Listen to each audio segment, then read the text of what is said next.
¿Cuándo vendrá Cristo por su iglesia? Responder a esta pregunta no tiene como propósito señalar un día o una hora cuando Cristo vendrá, sino más bien establecer con base bíblica si la venida de Cristo será antes o después de la gran tribulación. Por lo tanto, para responder a la pregunta ¿cuándo vendrá Cristo?, lo primero que necesitamos es entender qué es la gran tribulación. Jesucristo el Señor habló de esto ahí en Mateo capítulo 24, versículo 21, que dice así: Porque habrá entonces gran tribulación, cual no la ha habido desde el principio del mundo hasta ahora, ni la habrá. Dice entonces Jesucristo que la gran tribulación es un período sin precedentes, es decir, que no ha habido un tiempo igual ni lo habrá después de este. No solamente el Señor Jesús habló de esto, sino también allí en el libro del profeta Daniel, en el capítulo 12, versículo 1, dice así: En aquel tiempo se levantará Miguel, el gran príncipe que está de parte de los hijos de tu pueblo, y será tiempo de angustia, cual nunca fue desde que hubo gente hasta entonces, pero en aquel tiempo será libertado tu pueblo, todos los que se hallen escritos en el libro. Ahora entendemos entonces por la palabra del Señor que la gran tribulación, además de ser un tiempo sin comparación en la historia, es un tiempo de angustia. De esto también habló el profeta Jeremías en el capítulo 30, versículo 7, que dice de la siguiente manera: ¡Ah! ¡Cuán grande es aquel día! Tanto que no hay otro semejante a él, tiempo de angustia para Jacob, pero de ella será librado. Entendemos entonces que es un tiempo sin precedentes, un tiempo de angustia para Jacob. Jacob se refiere a la nación de Israel. Ahora, para entender un poco más acerca de la gran tribulación, vamos a leer ahí en el profeta Sofonías, en el capítulo 1, versículos 15 al 18, que dice de la siguiente manera: Día de ira aquel día de angustia y de aprieto, día de alboroto y de asolamiento, día de tiniebla y de oscuridad, día de nublado y de entenebrecimiento, día de trompeta y de algazara sobre las ciudades fortificadas y sobre las altas torres. Y atribularé a los hombres, y andarán como ciegos, porque pecaron contra Jehová, y la sangre de ellos será derramada como polvo, y su carne como estiércol. Ni su plata ni su oro podrá librarlos en el día de la ira de Jehová, pues toda la tierra será consumida con el fuego de su celo, porque ciertamente destrucción apresurada hará de todos los habitantes de la tierra. Es entonces la gran tribulación un período sin comparación, de angustia, pero también ahora podemos entender, según lo que hemos leído acá en el profeta Sofonías, que es el día de la ira de Jehová.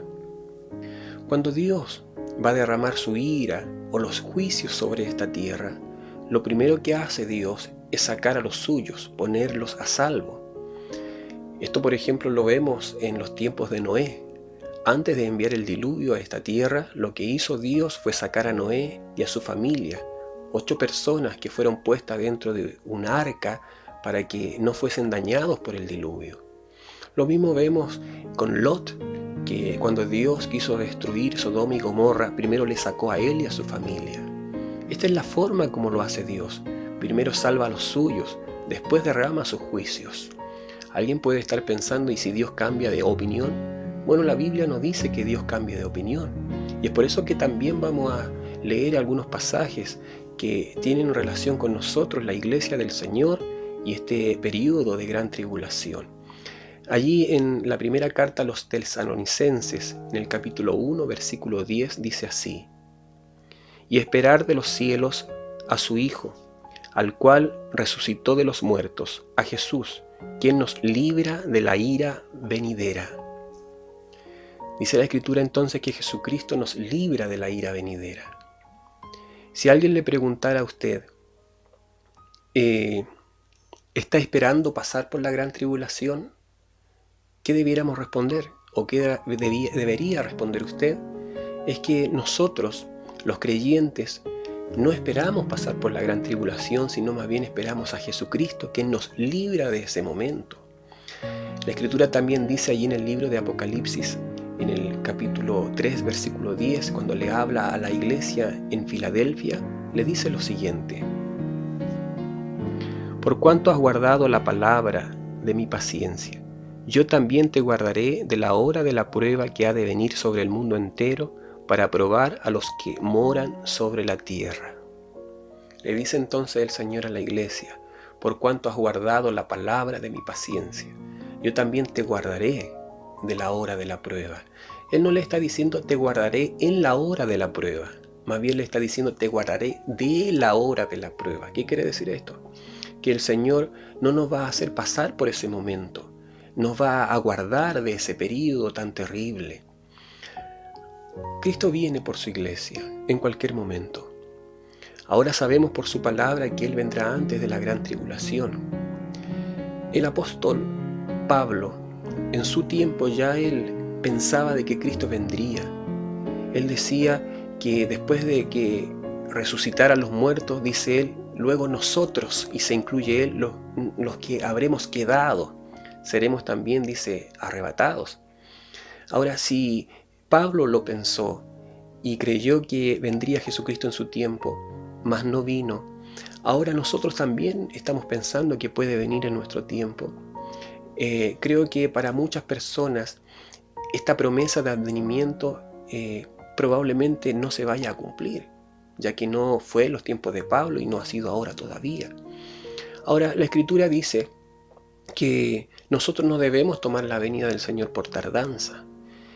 Hay quienes se burlan diciendo que no hay tal promesa de advenimiento, porque todas las cosas siguen tal cual y nada ha cambiado. Bien, lo voy a leer en la Escritura y en la segunda carta de Pedro, en el capítulo 3, versículos 3 y 4, que dicen así: sabiendo primero esto, que en los postreros días vendrán burladores, andando según sus propias concupiscencias, y diciendo, ¿dónde está la promesa de su advenimiento? Porque desde el día en que los padres durmieron, todas las cosas permanecen así como desde el principio de la creación. ¿Dónde está la promesa del advenimiento?, dicen muchos. Bien, la respuesta está en la misma carta de Pedro, en este capítulo 3, pero en el versículo 9, que dice de la siguiente manera: el Señor no retarda su promesa, según algunos la tienen por tardanza, sino que es paciente para con nosotros, no queriendo que ninguno perezca, sino que todos procedan al arrepentimiento. El Señor no retarda su promesa, dice más bien que esto es paciencia de Dios para con nosotros. Piense usted, si Jesucristo hubiese venido antes de que usted le conociera, usted no hubiese sido salvo. Si Jesucristo hubiese venido 10 años atrás, ¿qué hubiese pasado con aquellos que le conocieron recién hace 2 años o 3 años? El que Cristo todavía no venga, el que no haya venido en los tiempos de Pablo, cuando él pensaba que así sería, el que no haya venido todavía es la paciencia del Señor, porque Él quiere que todos procedan al arrepentimiento. Cristo viene. Ya sabemos que vendrá antes de la gran tribulación. Él puede venir en cualquier momento, Él puede venir ahora. Y nosotros creemos a la promesa del Señor y seremos salvos, como dice su palabra, de la ira venidera. Cristo viene. Dios le bendiga. Permítame un minuto más de su tiempo. Quisiera hacerle una pregunta muy importante. ¿Es usted salvo? Y si no es así, es el momento en que tome una decisión muy importante. Reconozca a Jesucristo como su Señor y Salvador. Confiese usted con sus propias palabras. Dígale a Él: Jesucristo, perdona mis pecados. Sálvame. Creo en ti y en tu palabra. Si usted lo hace de todo corazón, entonces créame, usted puede hoy mismo alcanzar la salvación. Dios le bendiga.